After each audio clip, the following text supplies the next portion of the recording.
कि घर में छिपकली जैसे चिपके दीवार से कि वो सही चिपक जब तू अपना भतार से ढेर दिन पयलू ह नैहर से कार से।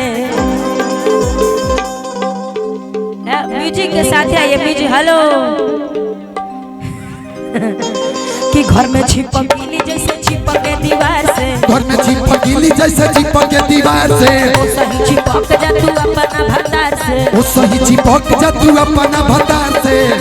पयलू ह नैहर से कार से, ए दिन पयलू ह नैहर से कार से। रात भर मजा दो तू अपना भतार के, भरे मजा तू अपना भतार से। आज भर ढील दो ढोड़ी जनी छील दो, आज भर ढील दो ढोड़ी जनी छील दो। थकल बा मिजाज जनी हो वाला फील दो, थकल बा मिजाज जनी हो वाला फील दो। आज भर ढील दो ढोड़ी जनी छील दो।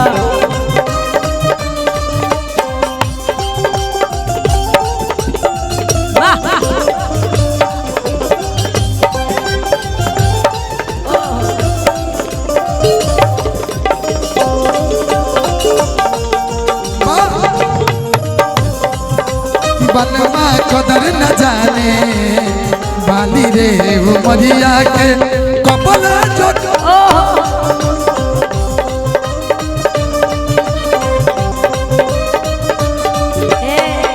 बड़ी अच्छा में लाइन याद आ गई का सैया हमर धके कोरा घोड़ा पर चढ़ैबा का, एके रात में चांद के पार ले जाइबा का। सैया मोरा धके कोरा घोड़ा पर चढ़ैबा का, एके रात में चांद के पार ले जाइबा का। आज भर ढील दो ढोड़ी जनी छील दो। थकल बा मिजाज जनी हो वाला फील दो।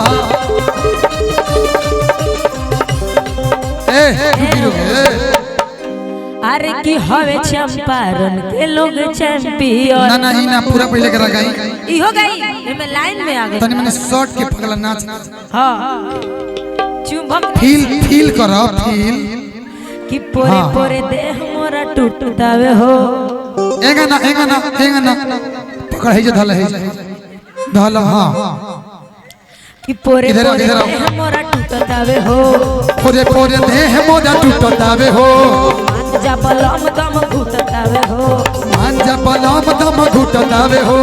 आवरानी पास बरदास नहीं के हो, आवरानी पास बरदास नहीं के हो। भरती बा खेत जवन दी आज जो, भरती बा खेत जवन दी आज जो।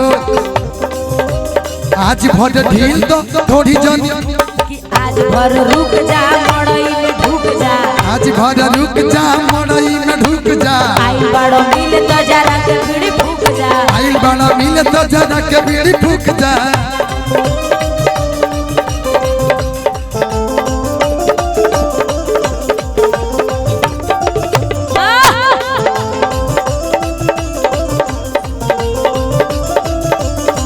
क्या बात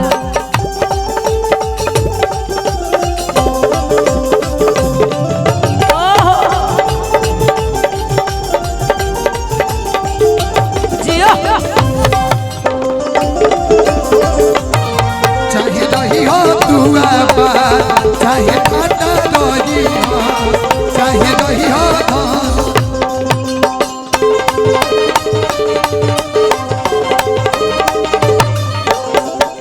वो बेचारा अपने